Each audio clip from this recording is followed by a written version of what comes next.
Hey guys, what's going on? Guess what? We're not going to talk about COVID today. We're going to talk about how the economy sucks.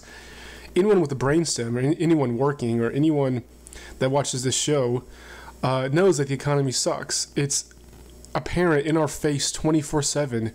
So many different aspects, so many different examples, so many different variables that it's like impossible to ignore it, that it's bad.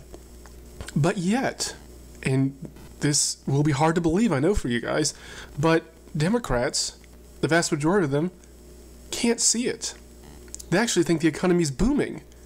That is how good the brainwashing is for the liberals, is that the government and the media, education is one of, the establishment, can literally shape reality for these brainwashed losers and make them see something different that objectively is not there. It's been like it's been a common phrase that whenever someone disagrees with you, in an argument or something, you're like, oh, you live in a different reality. Like that's been a phrase for quite a long time. But this is literally it, though. It's different before. Like, again, all these different topics we talk about always get people like, Robert, everyone's looked at things differently. Everyone's thought their opponents lived different realities, since the 90s, 80s, whatever. And I'm like, yes, but this is different. This is actually it. The disagreements in reality in the 90s or any other time before this time pales in comparison to the divorce in reality that we're experiencing today.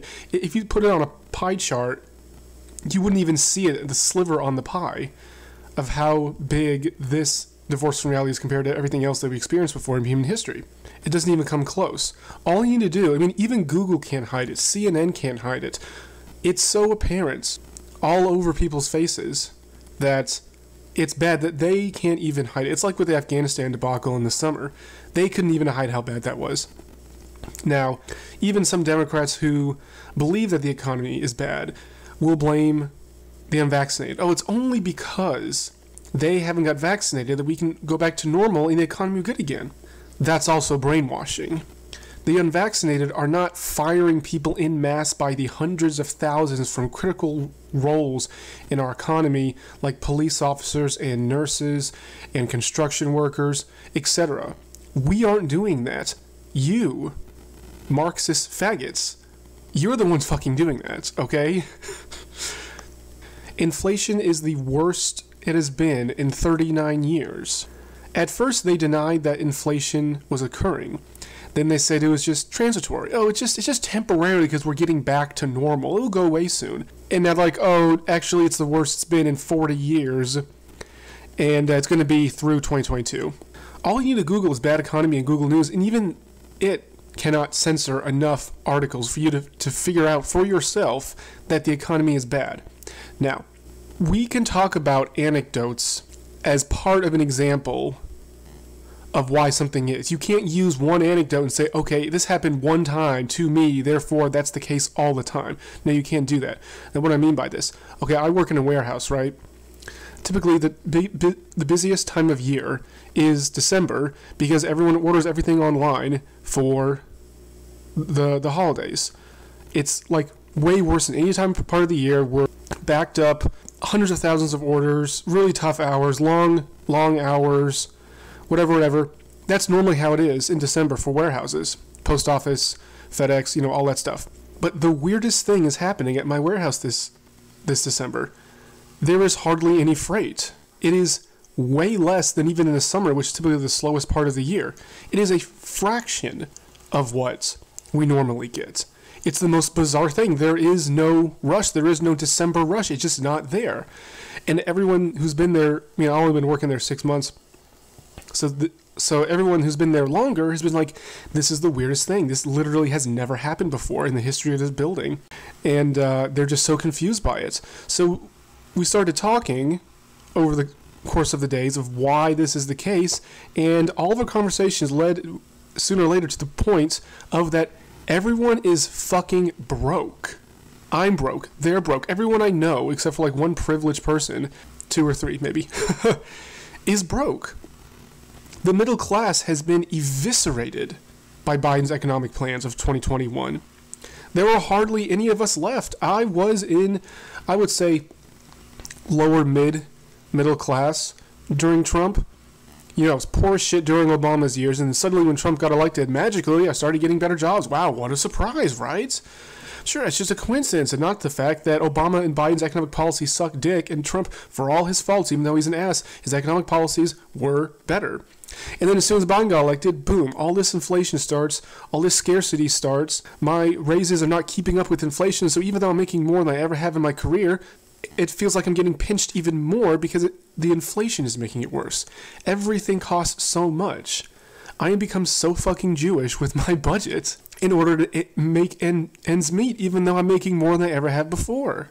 My wife is making more than she ever has before, and we're still just getting eviscerated by all of these horrendous policies. So the anecdote of our budget and the warehouse literally having no freight because no one has any money to buy anything. That's the thing. Everyone is scaling down Christmas. They don't have money. They're buying a fraction of what they normally do.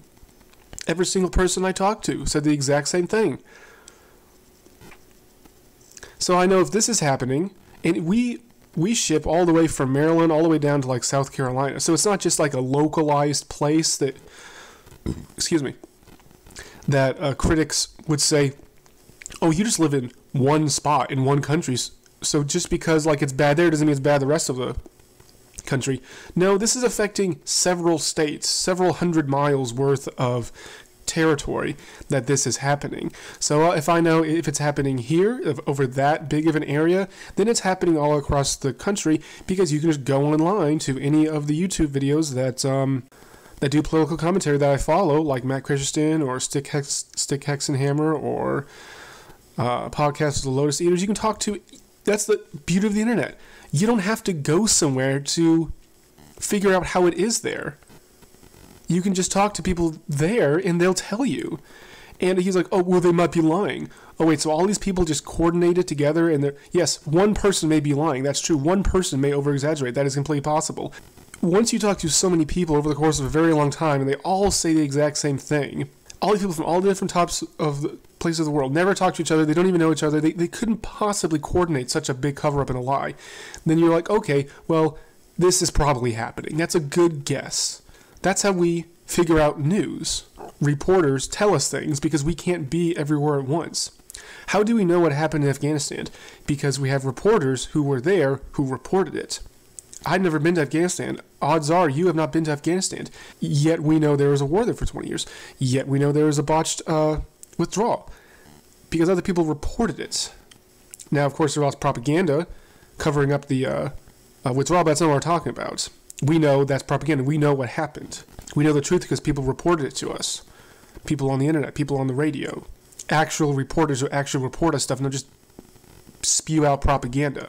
So we can take the one anecdote that I've experienced. You can take the anecdotes of everyone that has experienced shit this year and put it all together, and that's the aggregate.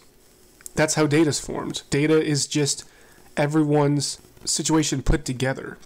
Man, they're still censoring the hell out of these results, though.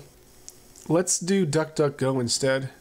Yeah, I suggest use DuckDuckGo to actually find legit info because Google News just censors the hell out of their results to try to tailor their propaganda to you. So if you do Google News search and do bad economy, every 3 articles is like a cover-up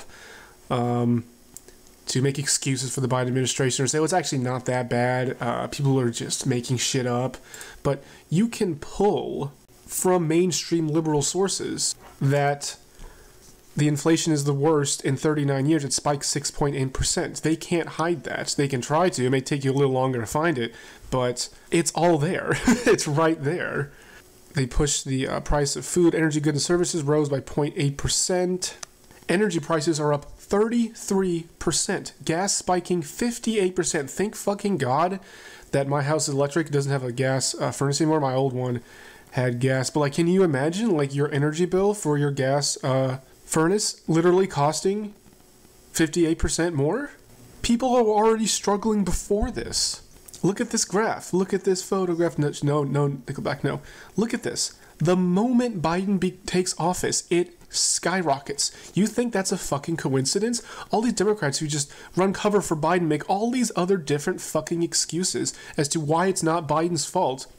But yet this is a direct result of his vaccine mandates, of his energy policies in regards to pipelines. For example, just two off the top of my head, but the vaccine mandate and the social distancing requirements that is still in lots of places in the country are making it hard for people to manufacture stuff, hard to ship things, because a huge chunk of the labor force just walked off the office. Or they can only have a certain percentage of the staff that they normally have because of stupid social distancing rules. They can only produce a fraction of what they normally do. They can only ship a fraction of what they normally did. So not only are there scarcities and rarities and just things not being there, but when they are there, they cost more. Not only because they need to raise their prices in order to make a profit because they're selling less product, but because of inflation. The two go hand in hand. As both things are making it that buying power. Buying power is a big metric that you can use to measure the health of an economy that the liberal media will never talk about because it's objective that people have ridiculously less buying power now under Biden than under Trump. That's one of the biggest factors. Is like when you bring home your paycheck, whatever it is, how much can you buy? How comfortable? What is your standard of living? What luxuries can you buy? How easily can you pay for food, for gas, the necessities? What kind of luxuries can you buy? What kind of life do you have? When more people have a more comfortable lifestyle, that means it is a healthy economy. Now, of course, there's many other metrics. It's not the only metric, but this is a metric we're focused on because lots of people are helpless to do anything about this. They can't do anything. It's like I'm at a fixed income, like if you're retired, or it's like I took the best paying job I could find. I literally can't make any more money than I can. I work a shit ton blah blah blah. I work a shit ton of fucking overtime. And I'm still struggling. It's like I literally can't work any more hours than I do. Otherwise, I'm just going to pass out right on the warehouse floor because I'm exhausted. Like, we're already doing this. Everyone else I know is pulling massive amount of overtime, not only at the warehouse, but like all my friends who work in other places. Everyone's working their fucking ass off. They're not those lazy people that are in employment or taking money for the government this entire fucking time, coming up on 2 years now. No. The real Americans working the fucking ass off providing for their family. Now, let's take a look at this, how the Democrats are running cover for Biden from the Washington Monthly. Was one of my few liberal friends remaining sent me as to think that I can't see through this bullshit.